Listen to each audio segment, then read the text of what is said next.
Dr. Paul White is a psychologist, author, speaker, and consultant who makes work relationships work. A psychologist is a person who goes to school for a really long time to be able to charge you a lot of money, to give you essentially the same advice that your mom or your grandma gave you when you were little. And if you would have listened then, you wouldn't have to see me now. And here's one that applies to business. Think about this for a second. Don't beat up your little brother because someday he may be bigger than you. There you go. You think about that? Here's one piece of research. 79% of employees who quit their jobs cite that a lack of appreciation by the management, by their manager, and even colleagues is one of the primary reasons for their leaving. And money is not the other one. 65% of North American workers say that they have received no recognition or appreciation in the last 12 months. Now, that's amazing to me that they're saying, in the last year, I have not heard anything positive about my work. Now, I have to tell you, when I talk to business owners and managers, they say, well, it's not my people, because I tell my people I appreciate them and they're good workers and all that. Well, if I talk to enough business owners, I mean, are you all in the other 35% of employees and managers? I think the key word there is that they've received it. They haven't received it. That I think managers and supervisors and colleagues are sending messages, but they're not getting there. And so there's a disconnect.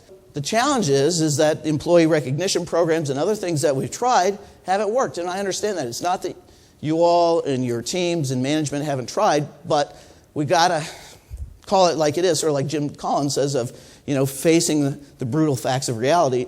Something's not working and it's going the wrong way. So here's the baseline. It's that individuals are encouraged and motivated differently. Now, this is rocket science. This is if you want me to break it down for you here, as far as, being complex, the point is it's not. It's simple. And that's one of the benefits of the model that we have, is that pretty much anybody understands it. It's pretty intuitive. I worked with Princeton University some, and one of the gals in the high-level management said, it finally hit me that not everybody responds to verbal praise like I do, and that other people are motivated different ways. Let me just say this. Has anybody else made a mistake in the last 6 months, at work? Do I need to go 9 months for you, some of you guys? I mean, a year? I don't know. So, we make mistakes. We screw up. We make a bad call. Whatever. Does that mean we cease to have value as a team member? I was doing some training with a group, and one gal says, so do we only, before we had talked about this, she said, do we only give recognition when people do it right? And I said, no, because our team members have value even though they've maybe made a mistake. And that actually can be a very encouraging time. Also, this is just my personal belief, people have intrinsic value.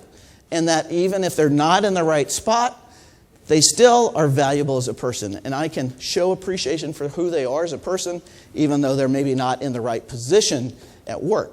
So there's a big difference between just behavior, because in a true recognition program, you will not call attention to when they've messed up or not met the mark, except for in a sort of punitive or critical kind of way. The objective of appreciation is to improve their performance, but it's also to support and encourage the person. One of the fun things as I work with teams across the country is that appreciation can be communicated from anyone to anyone else. It's not directional. So I have one of the most common responses is that people like to know how to encourage their colleagues. They want to know that when Debbie's having a bad day, what can I do to encourage her? It's not just manager straight down. And in fact, one of the most impactful things of the training that we do, it's not about manager to the team members, but it's how the team members can learn to encourage and support one another. I work with HR managers and training directors, and I'm talking to them, and I'm hearing this kind of thing, that people are not really responding to recognition, and recognition programs aren't working. And the research is starting to show that. And I'm working with these people that this is their job. And I said, I hate to sort of say this because I don't like to create conflict or make people feel like they're not doing what they should. I said, it looks like employee recognition programs aren't working. And they said, yeah, we know. And I said, oh, really? Yeah. And they said, Yeah, I mean, everybody that's in this field knows that it's not working. We don't know what to do, so we keep doing it, but, it's not working. Let me talk to you about the importance of appreciation. When people don't feel valued, bad things happen. They get discouraged. They don't work as hard. These are sort of common sense ones. They start to feel used, that I'm just a piece of machinery, that they're just, trying to get as much out of me as they can. They start to grumble and complain. One of the key things you got to understand is when people don't feel valued or appreciated, they don't keep it to themselves. But the fact is that we absolutely know how to successfully communicate appreciation, and we've done so in a variety of settings. Military, manufacturing, financial advisory, and so forth. Here are the core conditions for people to feel valued. They feel valued and appreciated if the appreciation is communicated regularly. Once a year at their performance review isn't going to cut it. Secondly, being expressed in the language that's most important to them. Some people don't value words. I had one guy say to me, Paul, I don't need to be told that I'm appreciated. I sort of encouraged myself. And I said, you're right. Later I told him he was right because we found out that his language of appreciation was time. He didn't care what you said, and he actually told me later, he said, I grew up in a setting where if somebody complimented you, the next thing that was coming was an ask. That they were setting you up to get something out of you. And he said, so when somebody gives me a compliment, I have sort of this defense that goes up. And that doesn't matter. What I found out was time. He happened to be a coach, and if you went and hung out at practice with him, he got all jazzed, and he was excited to see you, and he'd tell you about what's going on, and he felt like you cared about what he was doing in his life.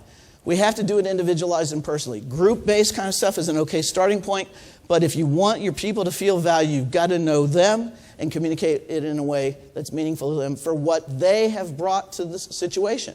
Whether that's, staying late or being dependable or covering for somebody else, whatever it might be, and that it absolutely has to be viewed as authentic. If they don't view it as being genuine, you're just dead meat. You're just wasting your time and actually undercutting yourself.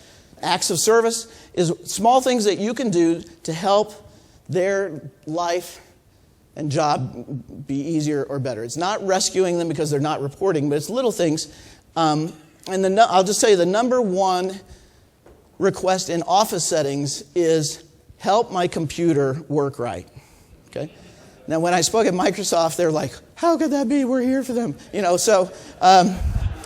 Actually, we found cross-culturally, we're using this cross-culturally, and we found that a pat on the back is the most commonly accepted act of appreciation. I was working with a group of gals who were leaders in an organization, and they said, 2 pats, no circular motion.